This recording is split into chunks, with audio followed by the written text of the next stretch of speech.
So good evening, everybody, and welcome to another edition of Biz Talk, the talk show for Black economic empowerment and for Black business growth. My name is Ade Shakoya here again. Once again, this show is supported by CirQulate. As you may be aware by now, CirQulate is all about increasing the length of time and the amount of time that money stays within the Black community. That's what it's about. And as you know, every week, we have special guests on the show who are doing various things within the community, which align with Black economic empowerment, also business growth, and anything that we feel might be of benefit to the community. Once again, like I said, the show goes for many formats. We're learning as we go along. And I would encourage you, whatever platform that you're on right now, please feel free to join in this conversation. Join the conversation because this is really about you. This is just a platform that we're providing, but it's about you. So if you've got any questions, comments for the guest, or anything else that you've got that you would like to, join this conversation, please do, because it creates more value for everybody. Now, I don't know about you, but how are you enjoying this second lockdown? It's interesting. I'm enjoying it as best as I can. And one of the things that I'm doing within this framework of this lockdown is I am trying to focus a little bit more on self-care. One of those things is, as you can see, I'm brushing my beard. I've been trying to grow my beard for a while, and now it's coming along quite nicely. Thank you by Aaron Wallace, who was a guest on this show some time back. And I bought one of his products, actually I bought the whole kit, which is I've got the shampoo, the conditioner, and the moisturer, and my beard's coming along quite well. You can't feel it right now, but I can tell you it's quite soft. Yeah, so that's awesome. And then right now I've got my tea as well because it's getting cold out there. I don't know about you. Yes, and see, look, my guest has got his tea as well. That's how we roll. I make sure I take care of all my guests. Brought up that way. Right, I got my tea as well. Lovely tea. So this is Soul Blends Citrus Hemp Organic Tea. It's great. This is tea for focus. It helps you to focus. So if I'm a bit more hyper than usual today, you know why? Because the tea is lovely like that. And you can get these products. So first of all, let me just quickly tell you where you can get these from. So the beard oil, you can get it over here by Aaron Wallace. Go down there and get yourself some. And then if you want the tea, which is this one here, you can pop over to Soul Blend Organics to get yourself some as well. Okay, enough about that. So today I am honored to have a professor in the house, right? Professor, right? That is serious. When you hear professor, you know it's some serious stuff going down. I'm going to stop you right there. Go on. Okay. Yeah, so we've got Professor. See, when the professor tells you to do something, you better do it. So that's what I thought right there. We've got Professor Richard Oreffo on the show. So good evening, Professor. Ade, it's a huge pleasure to be on the show. Thank you so much. It's a real pleasure and an honor from my point of view, because we're going to delve into why you're here, what it is you're doing, and how the community can get behind this, because in my opinion, this is a very powerful initiative. But first of all, before I mess things up a bit more, since you know yourself best, I'm going to ask you to just quickly tell us a little bit about yourself and how you happen to be here today. Okay. So again, huge thanks for inviting me along. I'm Richard Oreffo. I'm Professor of Musculoskeletal Science, and I'm the Director of the Center for Human Development, Stem Cells and Regeneration at the University of Southampton. But just a little bit about me. I'm British Nigerian. I grew up in Bristol. I was fortunate enough to go to Liverpool University, then Oxford. I studied musculoskeletal science, went to the States, had a fabulous 3 years in America, came back to the UK. I spent some time in industry. I spent a little bit of time at Oxford, but I've been at the University of Southampton for the last 20 years. Two super talented daughters. You'll see why later on, or as they'll come up in the conversation, why I can say that. I met Sonia, my wife, at Oxford, and she's my rock. And it's just a pleasure to be on your show. Thank you very, very much. Awesome. Well, thank you very much for, like I said, taking time out of your busy schedule to be with us here. So really, let's delve into the crux of what this is about. So I believe that you are the founder of the Cowrie Scholarship Foundation.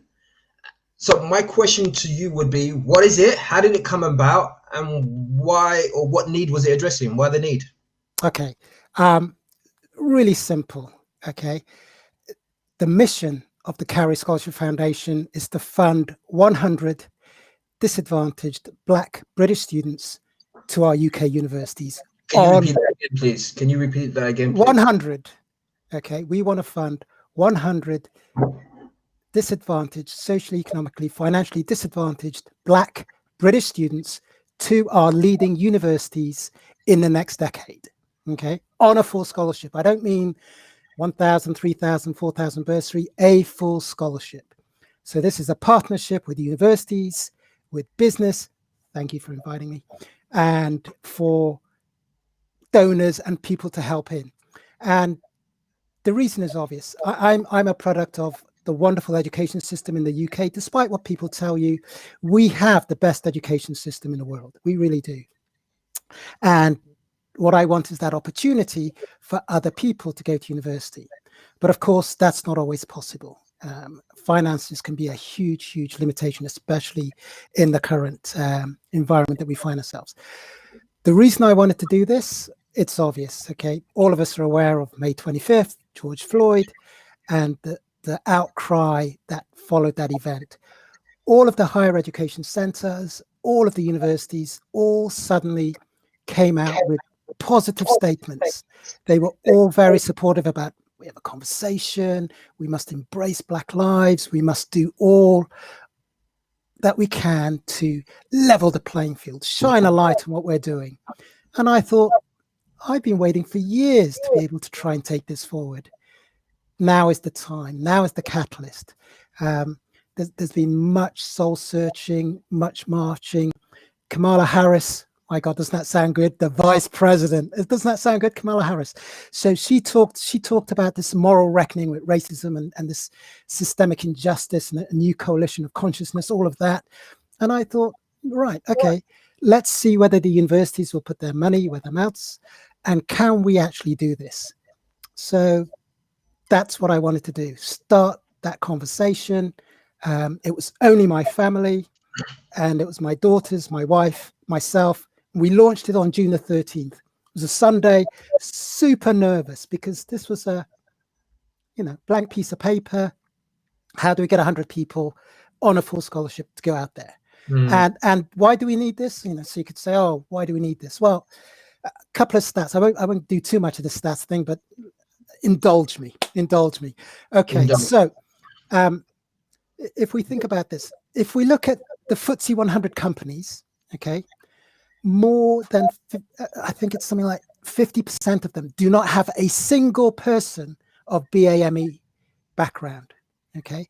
If we look at PhD students, over 21,000, something like 20,000 PhDs over the last 3 years, only 245, okay, 20,000, only 245 PhD students were Black or Black mixed heritage, okay? If you live in an affluent area, what's that as a percentage? I'm really bad with maths. So it's like 1%, just over 1%. Okay, wow. So it's tiny. So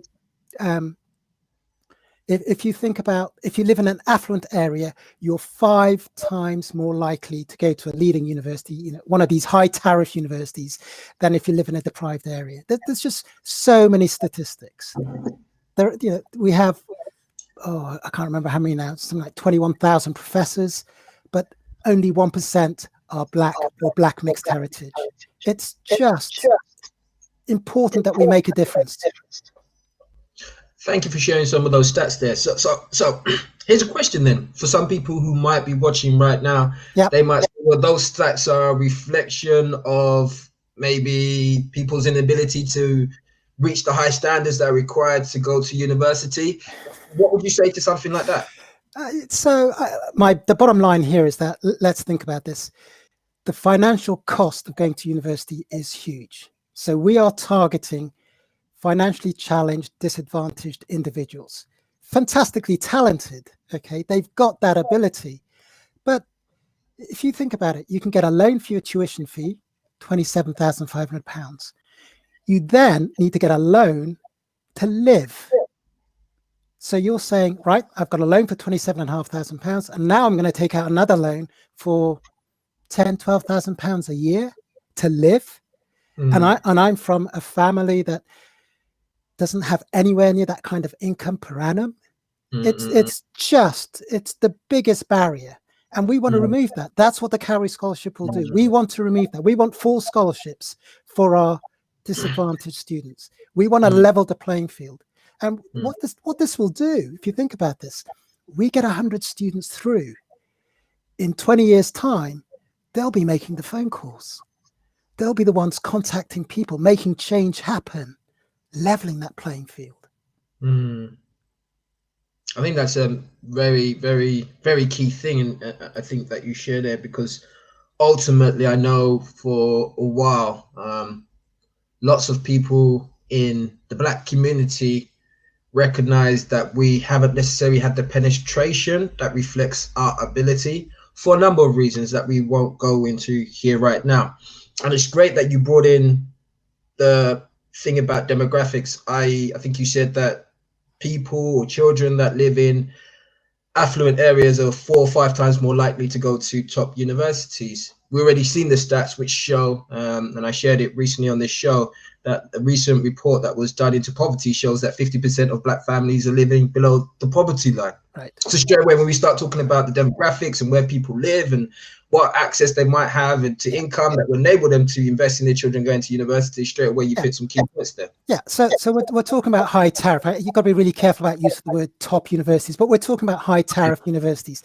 These universities are asking for high A-level entry grades. Okay, so let me just stop you there. So I think I made the distinction with what you said. A high tariff university is not necessarily a top university. It's just that they charge more. Is that what it is, or what?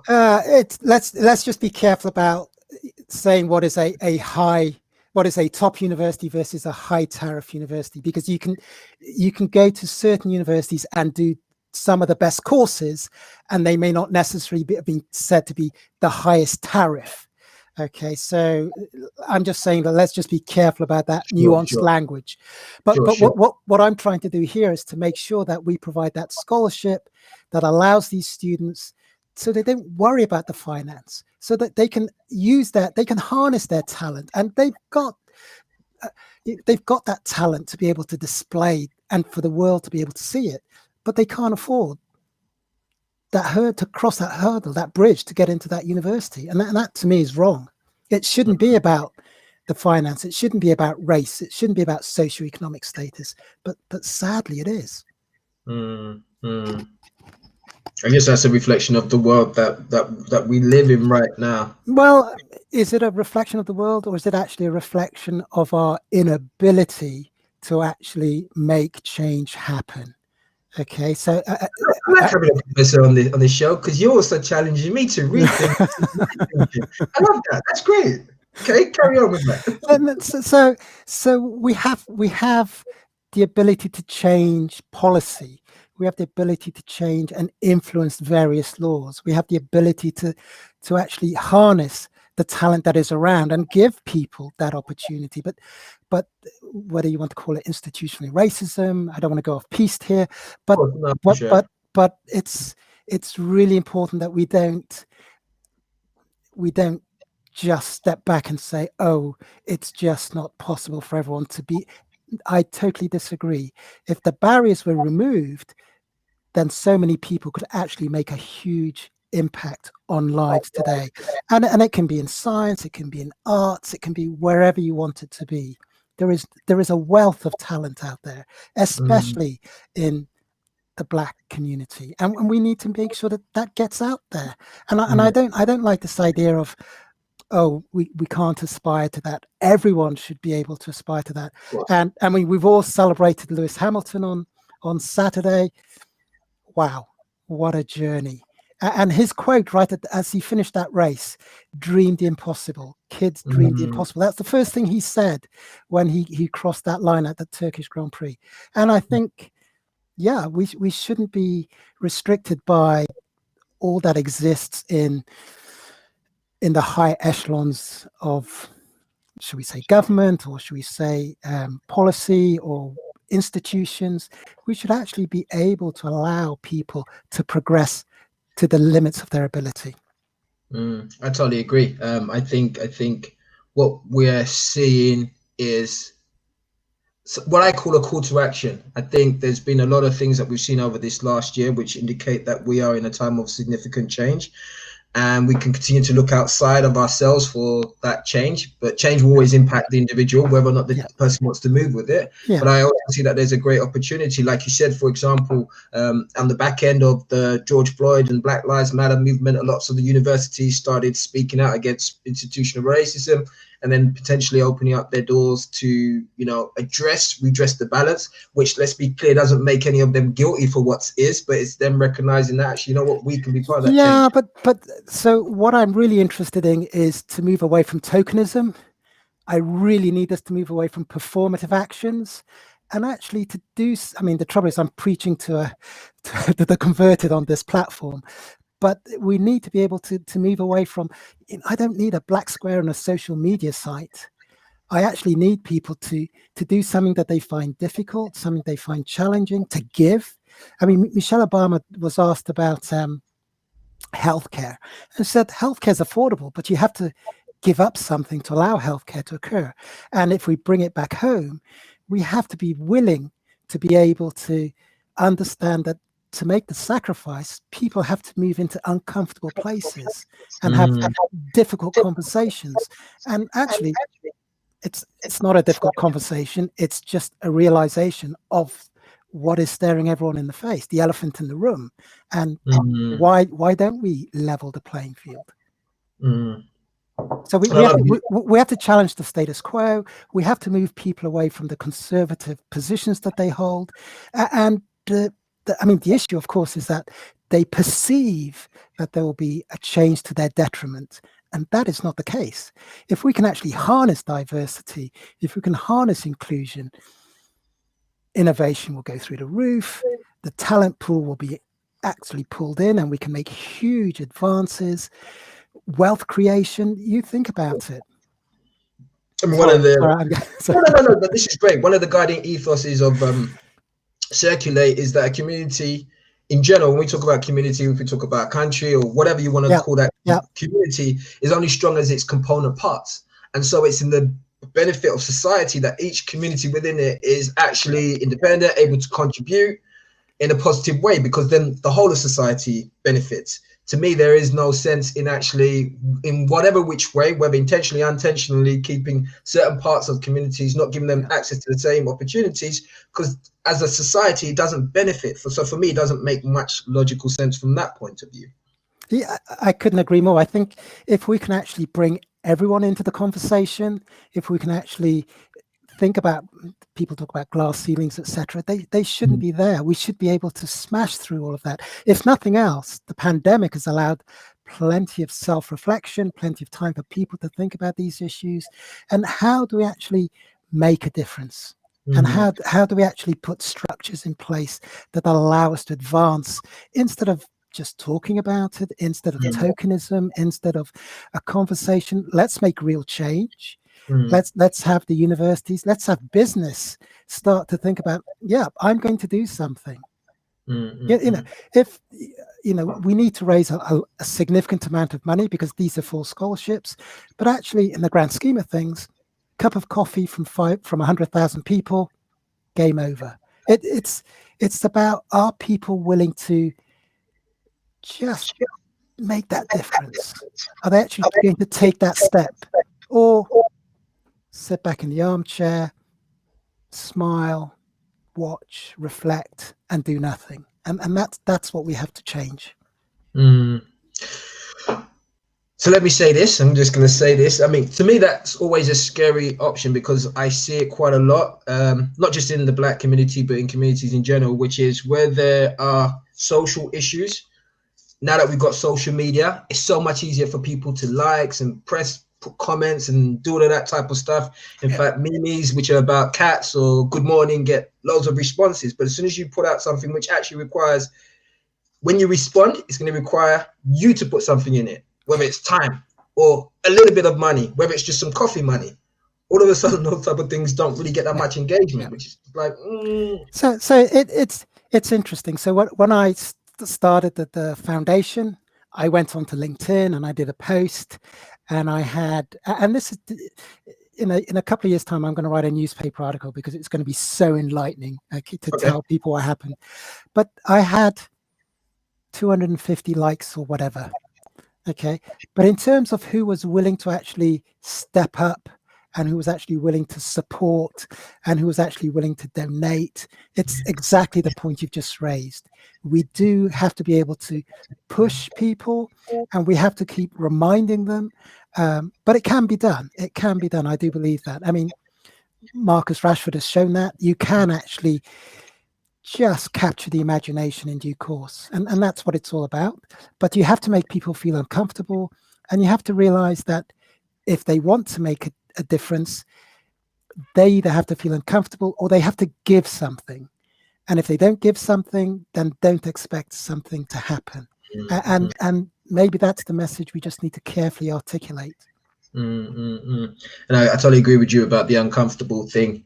Some people watching right now might have noticed on my personal profile on social media, I've started promoting or talking about some of the Black issues or the issues that have been faced in the community. That's not intended to rub it in people's faces nor accuse anybody of anything. But I think, like you said, we've got to have these uncomfortable conversations in order to get to ourselves into a place which are much more comfortable. I'm a firm believer that in order to be able to fix any problem, you've got to be able to be honest about what the problem might be. And that doesn't mean anyone necessarily has to take ownership for it, but maybe take ownership for, well, what can I do to change it? Even if I didn't create it, what can I do to change it if people are so willing and inspired? Yeah, so I think it's very much am I anti-racist or am I non-racist? And I can't talk to this, but John Amici is just fantastic, and his eloquent description of the difference between non-racist and anti-racist is I implore everyone to go and look at it. But it's that challenging, that stopping someone right there and saying, no, we can't have that. Stop right there, and just being able to say, no, I won't let that pass. I will just stop you right there. And why are you saying that? And I think we as a community and as a society, in the wider society, need to own these issues, and you can only own them if you discuss them. And it's only when you talk about the elephant in the room that we will start to make the difference. And I think saying that the status quo is acceptable, that's acceptable for a certain majority, but it excludes everybody else. And it should be about including everyone. And as soon as you've excluded someone, we've got a problem. Appreciate that. So back to the foundation. So yeah. I think you mentioned before that you've got some partners. I mean, are you able to share some of your strategic partners that you're planning working with? So we're very fortunate here that the way the scholarship will work is that we will have the universities have agreed to cover the tuition fee for the student. And then we, as the foundation, the Cowrie Scholarship Foundation, will cover the living costs and the maintenance costs. So it's a full scholarship. And we've got 8 universities that have agreed to join us. Newcastle joined within 24 hours. And it's one of the happiest moments when I sent these emails out, that Professor Christe, the Vice Chancellor at Newcastle, within 12 hours, 8 hours, I can't remember how, it was very, very quickly, just said, Newcastle is in. And that's when I knew that we had a chance here. And from Newcastle, we then had Southampton, where I'm based, Queen Mary University London, Edinburgh, King's College, Liverpool, Leicester, and Glasgow. So we have 8 of these universities have stepped up and they've agreed to cover the tuition fees. And at the same time, we've got the support structure. So this is not just a money dump or just give us your money and we'll just give it to a student. One of the biggest challenges is being able to make sure we've got mentors, we've got resilience training, and that we've got role models that these students can see and can aspire to and can relate to. And that's really important, relate to. And so we're working with Reach Society, who I'm sure you're well aware of. We're working with Target Oxbridge, Naomi Kelman.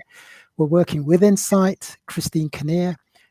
All of these help take the students from 16, 17, 18 into university. Christine Kinnear with Insight are working with students who are quite a percentage of them are on free school meals. So actually just showing them that opportunity of getting them into, as we talked about, these high tariff universities. And we as a scholarship can provide those students with the platform to attend university. And we have a trustee board, which has made a huge difference. We're now charity status, and that's because of one of our trustees, PJ Koresh from Aqua Law. So we now have charity status. We've got Chris Jackson, who's actually given he's the first Black professor to give the Royal Institution Christmas lecture. So he's one of our trustees. We've got a treasurer, Tim Claydon out of Oxford. We've got a volunteer in terms of fundraising from University of Edinburgh. We've got Naomi Dawson. We've got Jan Carlisle. All these trustees just helping us move forward. And so it's all about, we've got the universities paying the tuition. We've got the family supporting me and these trustees making it happen. My daughters, I told you how talented they were. They're the ones who helped with the social media platform. They're the ones who helped with the website. My wife put me in touch. Sonia put me in touch with the various social enterprises. But it's really that partnership between the university and the business that's going to be critical to get that full scholarship. And the bottom line is we're looking to raise, listen to this, £500,000 to get 20 students on full scholarships.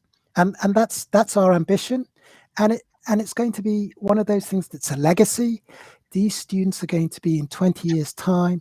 They're going to be in a position to repay that debt. They're going to be in a position to actually make the change happen. And it's going to be transformative. We're going to take these students, put them into that position where their lives will change. I talked earlier about statistics. If they want to go into academia, we will be able, with our mentor program and our role models, to be able to guide them through so that they can actually move forward. And that's really important. Sorry, I'll stop.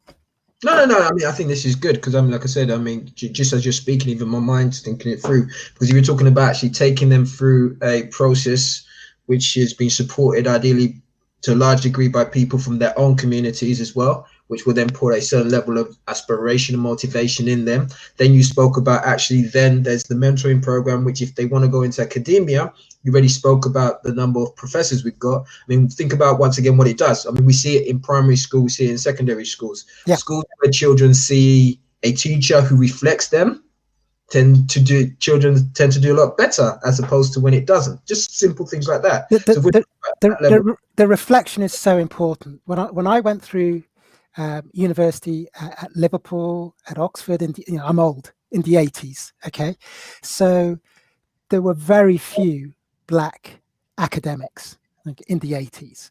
I used to have afro hair. I don't have much hair now, but I used to have. I'll send you a photograph. I used to have seriously beautiful large hair. Okay, and one of the conversations that that was given to me was that if I wanted to succeed, so remember this is the 80s. Sure. Okay, lose the afro. Okay, so we have moved forward, but I can tell you there are still real challenges today. When we talked about some of the barriers that exist. When I talked about setting up the Cowrie Scholarship Foundation, one of the very senior academics said to me, "Is this a Nigerian scam?" Okay, so as you know, my father's from Anisha. It's just that level of you cannot believe it. You cannot believe it. You cannot believe it. And so it's really important to be able to just carefully, slowly, just bring people along, ignore those comments, and just make sure they understand in the journey where you're trying to do. You're going to take these students and you're going to give them an opportunity, and they're going to shine. I hear you on that one, and I love the emphasis that you're putting on the fact that it's a legacy, it's an investment in the future. And I always say to people, one way I look at it is a bit like this: even though that may not necessarily be my child, in some ways it is my child. We speak regularly about some of the challenges that we see at the lower working classes of the black communities, whereby there gang violence and stuff like that, where in essence it's a black child who may commit an act of violence against another black child. Now, like I said, you know, I'm fortunate and blessed right now. My children are, okay, they're young, they're still quite young, but I've got to start thinking about, okay, what environments are they going to go into? And so to me, investing in another child's education potentially means that there's less chance of my children getting drawn into that or something happening to being a victim. You've hit the nail on the head. So one of the things that happens is that some of the universities have inter-university. It's a program, and it actually goes into certain areas and regions, and it's actually making sure that people have the knowledge. I tell my students, knowledge is power. I really believe that knowledge is power. So if you can actually make sure that the students are aware of the opportunity, make sure the students understand that they can actually attain these universities. There are scholarships out there. There are programs. It's one of the reasons, for example, Naomi Kelman and Target Oxbridge has been fantastically successful, is because they've been able to nurture and guide with insight exactly the same.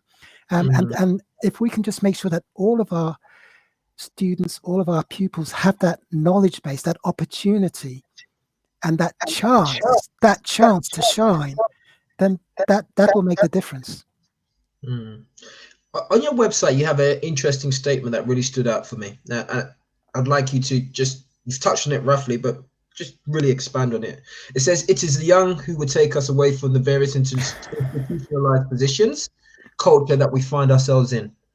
What did you mean by that? What's the thinking behind that? Please feel free to expand. No. So for me, it's all about trying to understand how do we move into greater diversity and greater inclusion. And if there's one thing that the young, and I mean people in their 16 to 30, it's loose. It's not just the young, but essentially they have a much greater vision in terms of understanding the power of inclusivity, understanding the power of being able to have an equal and level playing field.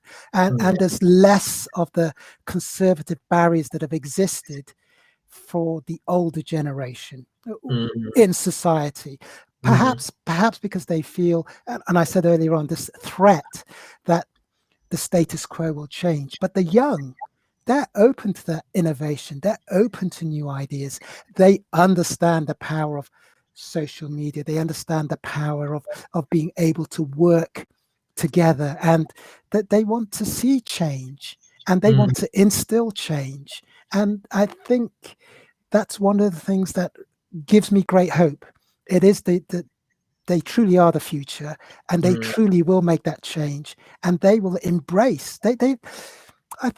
I mean, there'll always be exceptions to the rule, but there's a much greater acceptance of diversity and inclusivity and equality, equity within the younger than, let's say, 50, 60 age groups who've got what they perceive as a vested interest, or they don't want to see things change, or they've got this idea that well, what am I giving up?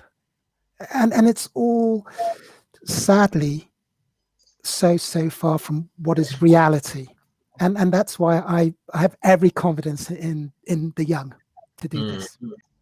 I mean, it's interesting you say that as well, because I think I can relate to that in my life, and I'm sure many of the listeners can. I think the children growing up nowadays are growing up around diversity. They are much more I find, like you said, there's always going to be an exception to the norm, but a lot of kids tend to have friends who come from different social backgrounds. That's what they've grown up around. Their social media platforms, all the type of stuff be different. Whereas back in our day, it was like, well, no. I mean, you even used to see it. Let's be honest. You even used to see it in the black community, right? It's like, oh, you're Jamaican. Who's that boy coming to the house? Don't bring him here as a thief. And if you go to the gym, now bringing an African here, you know, but I want to see an African. But over time, we've grown and we've learned, right? So I think this is really across the whole board and everything else. So all of this stuff is great. Now let's get really down to the crux of it.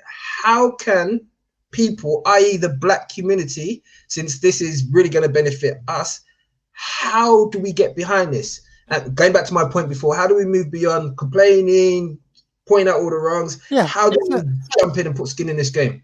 So there are three things you can do. One is to share the message, tell your businesses, even if they want to use corporate social responsibility as a way forward to helping the Cowrie, provide role models, provide mentors. Obviously, if you're in a position to donate. We are a registered charity. This is not my slush fund. I reiterate that. It's all about getting the message out there, making sure that people understand what we're trying to do. This is for scholarships for disadvantaged Black British students and wanting to make a real difference. So, of course, follow us on Twitter, follow us on Facebook, etc. Get that message as widely out as possible. But we actually need people to contact their businesses, to actually say, have you thought about this? Do you want to partner with them? Do you want to help them in terms of training or in terms of role models or in terms of mentors? And of course, are you in a position to donate? It's as simple as that. And we've got packages, etc. If businesses want to donate. The same conversation we had with the universities. We've now got 8 universities committing 24 students in the next decade. 24 students. 8 will start in October. The universities have started to step up to the plate. Which October are we talking about? We're talking about next year, or? No, well, we're talking October 2021. 8 students will start at Newcastle, Southampton, Queen Mary, King's College, Edinburgh, Liverpool, Leicester, and Glasgow. Okay, 8 will start. I need to make sure I've got £25,000 for each of those students on a full scholarship. So, of course, it comes down to we need to make sure we get that money in play, and we need to make sure that we have everything ready for these students, and we will. So I have interest, and that's a question I forgot to ask earlier. How much is a full scholarship for one student? Of course, I'm sure it varies depending on the course. No. So what we're going to do is we're going to give scholarships for 3 years, £25,000. Okay. Nothing to match it. Okay. So in terms of numbers and in terms of scale of ambition. So of course, everyone will be aware of the Cambridge Stormzy scholarships, and everyone will be aware of the Arlene Hamilton Oxford scholarships. But those are not the kind of numbers we're talking about here. So if Stormzy, if you're listening, we're looking at 100 and we need your help.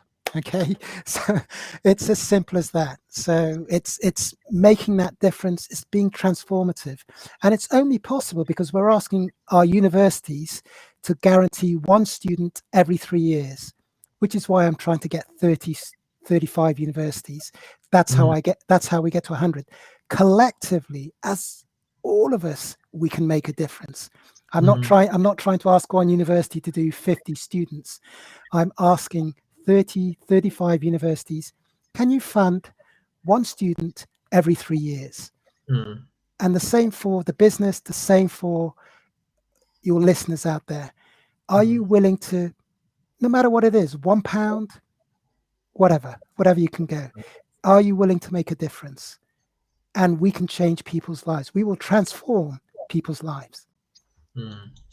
And so just for some of you out there who are watching right now, here is the website. So this is the Cowrie Scholarship Foundation. You can see all the information. You can get to see some of the sponsors and partners.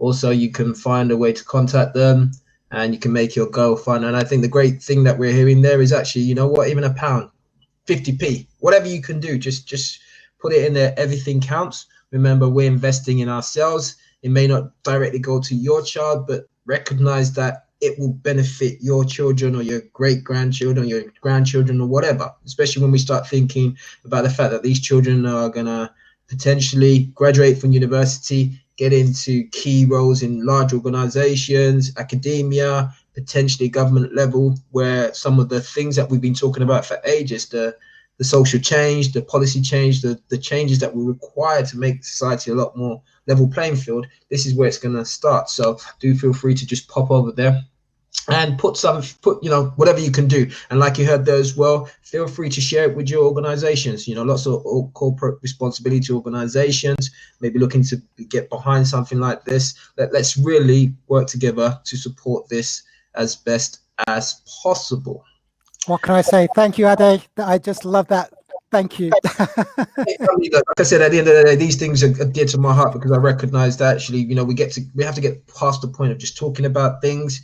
I won't talk about it too much, but figures have shown that as a community, the annual spend for the Black community is in the regions of 30 billion a year. So the money is there somewhere. Okay, that's the reality of it, and it's about time we started investing, so that the conversations we're having in 5 years are different than the conversations that we're having now. Yeah.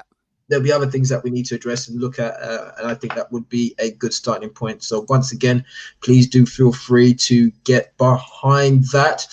Just before we quickly go on, I also wanted to quickly share something else with the listeners out there, something that's out there, so bear with me 2 seconds, and we will okay. Here's also something that I think should be we look at.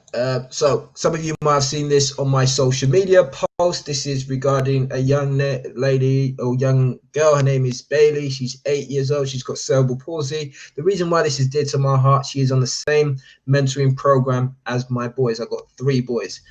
This is a lovely young lady who has had to go through a lot in terms of lots of operations to help her.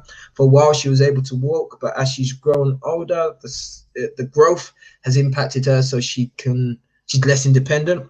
She's now having to spend a lot more time in a wheelchair. If you know anything about cerebral palsy, those who've got it have to expend, I think it's something like 300% more energy. This is a young girl. It's really having an impact on her mental and emotional well-being at this moment in time. So anything that you can do, once again, this is a community appeal. She's the parents have applied twice to the local council to get an electric chair. For whatever reason, that hasn't happened. But once again, this is an opportunity for us as a community to step and get behind these things. So once again, whatever you can give from the bottom of your heart, please feel free to just go over there.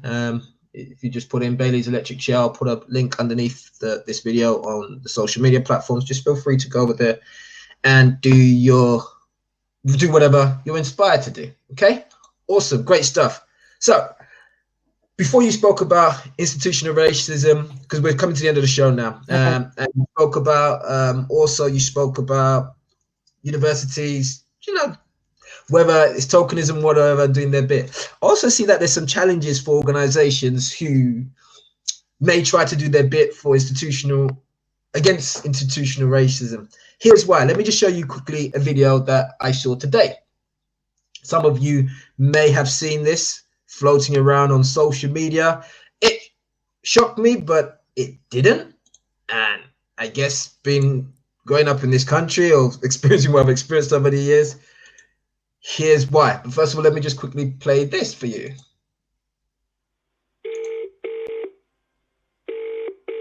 Can you hear the sound? Hey, it's me. Oh, hey, love. How are you? Should be able to hear the sound. That's good. Yeah, yo. Well, we're fine. We're all good. We're good. I'm getting so excited for Christmas. Christmas! I just really hope I can see you. Me too. I cannot stop thinking about Mum's roasties. Whoa, whoa, whoa. What about my gravy? What about your gravy? Hey, you. What's going down? Dad, not the song. Gravy boat's coming in town. The sun of the ocean. Just take a sip. It's so good, scrubby and so same bits. How does Mum put up with you? Your gravy is pretty good, sweet bear, and I just really want to be home for it. So my gravy is the best. Dad. Honey, she says my gravy is the best. Honey. Okay, so I don't know about you, but looking at that inspired me to want to taste his gravy in which way that is got. But unfortunately, that's led to some serious backlash on Sainsbury's. I couldn't believe it when I read it, where people were saying that some comments were it's disgusting, it's shocking, it's terrible, there's no representation, and people are going as far as to talk about they're going to boycott Sainsbury's for putting out a Christmas ad a series. They got a series of Christmas ads, by the way, but a Christmas ad that featured black families. What's your thoughts around that? Sorry to just throw it in there like that, but I mean, I think it shows how far we've got to go. I think it's really sad that it's creating such a stir, and it shouldn't be. It's a reflection of the UK. It's a reflection of the society we're in. It's what I would expect to see up and down the land. And why this is causing outrage, it beggars belief. It's actually very disappointing. It's very sad. I think Sainsbury's cannot believe that this would elicit such a response, and I'm not quite sure what the response is, to be quite honest. So you have caught me unawares here. So I just don't understand. But what it tells me is the wall that exists, and I think it's a consequence of a number of issues, a political environment that we find ourselves in, both this side and across the pond. I think it's a factor that people are really not willing to. Sorry, I can't see what you're doing there. Oh, sorry. Yeah, so I'm just showing you some of the problems that people let. So yeah. I think if people are outraged, then that speaks volumes about them. But it also tells us that I think we're in a very dangerous place. If that's actually the response that elicits, it means it's a very thin veneer that people are putting up, and all of that support that we had back in May and June has evaporated. And in fact, it to me, that's actually the most worrying component about all of this, is that we have so far to go. And in many ways, it disappoints me that will we get there? Perhaps not in my lifetime. And that is a really sad reflection of society today, if people are willing to put that up. Yeah, and I totally agree with you. I mean, I don't necessarily believe that the support for that's being galvanized over the last few months is evaporated, because I think it's a certain type of mindset of people, and I think that goes back to people who I don't like to use the word don't see color, but have evolved enough to see human beings and recognize when something's not wrong. I think this is going to be reflective of some of the people. I don't like it when people say they don't see color. That's why I didn't say. Yeah, I didn't say that. I think I feel quite strongly about that. When people say they don't see color, that makes me really nervous. People must see color. Otherwise, what are you stopping, and what are you preventing from inclusion there? But I also think people evolve. So I think the support hasn't necessarily evaporated per se, but I think this is a bit like what we saw with Brexit, right? People who were kind of like, and I think if you ask a couple of these people, they'll tell you that, no, I'm not racist. I've got a black friend. His name's Leroy. Yeah. Right. I'm not racist. I mean, so it's what it is. As soon as someone says "but" or "I'm not racist," stop them right there. I think that, but for me, the best thing. Just before I lose the point I was about to make, what I'm saying is things like this, in effect, in my mind, make it harder for organizations who are trying to do their bit to address institutional racism, because they do something like this, and then you get people saying, "Wow, we're going to boycott you," and disgraceful, disgusting, shocking. I mean, what's shocking about? And it's not just Sainsbury's. I'm waiting for the backlash on Lewis Hamilton. I'm waiting for it's already started, the backlash on Marcus Rashford. I saw one of the leading newspapers, and I don't use that word myself, but it starts with Daily, put a title on the houses he bought, and there was a it wasn't even subtle racism in my mind. So it is disappointing to see that come through. Awesome. It is what it is. And once again, I appreciate people like you who are doing your bit, putting yourself, putting skin in the game to try and address some of these issues rather than just talking about it. So for people out there, I've shown your website, but for people out there who may be interested in finding out a bit more about you, how can they go about getting hold of you? So if you type in Cowrie Scholarship Foundation.org.uk, that's our website, and all our contact details are there. Our email is info@cowriescholarshipfoundation.org.uk, and I will respond to everyone who emails personally. And if you want to help, if you want to be a mentor, if you want to be a role model, if you've got businesses, we can talk to you. And if you just want to reach out to us, we'd be delighted to hear from you. Awesome. And I believe you've also got some social media. So there's the social media handles, which is quite easy to remember. It's Twitter @CowrieSF, and Facebook is @CowrieSF. And please follow us on Twitter, share, retweet. I have to thank my daughters for getting me into Twitter. So you can teach an old dog new tricks. Yeah, like Trump. I don't like the association in that same sentence. Oh, well, Twitter, when you talk about Twitter, you gotta also follow with Trump, right? Because it's like that's his real estate. It's all about Trump on Twitter, isn't it? He's mostly going to be tweeting right now. And I'm sure that your daughter's out there, so thank you very much for helping Daddy to get into the technical age and get his website and social media. And I'm sure Insta's going to follow at some point, right? The Insta, we want to use the students, we want them to tell their stories. So we are aware of Instagram, but we would like our first Cowrie scholars. You will get to hear all about them on Instagram, and we'll get them to put that message out there. So we have thought about Instagram indeed. Awesome, great stuff. Okay, so awesome. So you go to contact details there. The video recording will be available, so do feel free. Once again, this is an initiative which once again is going to require some investment. It's going to require something from us to put something in.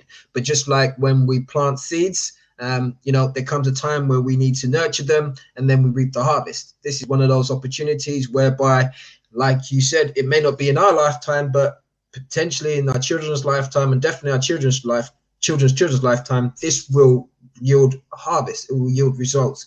But it's going to require for us to be able to do our little bit. And as we heard there, even if it's the next time you're about to buy some coffee and you say to yourself, okay, you know what? I'm going to ride this for the next 2 hours, and I'm going to take that money and I'm going to put it into to somebody's future. You'll also get many blessings, because that's the way that the universe works. So really appreciate it, Richard. Thank you ever so much for joining us on the show. Thank you for sharing all that information. And thank you also for giving me the opportunity to learn and rethink about certain things as well. I really do appreciate that. It's been an absolute pleasure. Thank you so much for having me. Thank you. And I'll also be tracking your progress. We'll be talking as well. I'll talk to you about the potential for coming on board as a mentor, supporting wherever I can financially as well. And different ways that we can make this happen. Yeah, let's get this live on the show. Thank you for offering to be a mentor and a role model. Let me just capture that on the show. Awesome, it's captured. It's captured. I am committed by my own words. Plus, it's recorded. So what can I say? So I'm more than happy to help. And then for you listeners out there, thank you for joining us on the show again. So there you have it, really.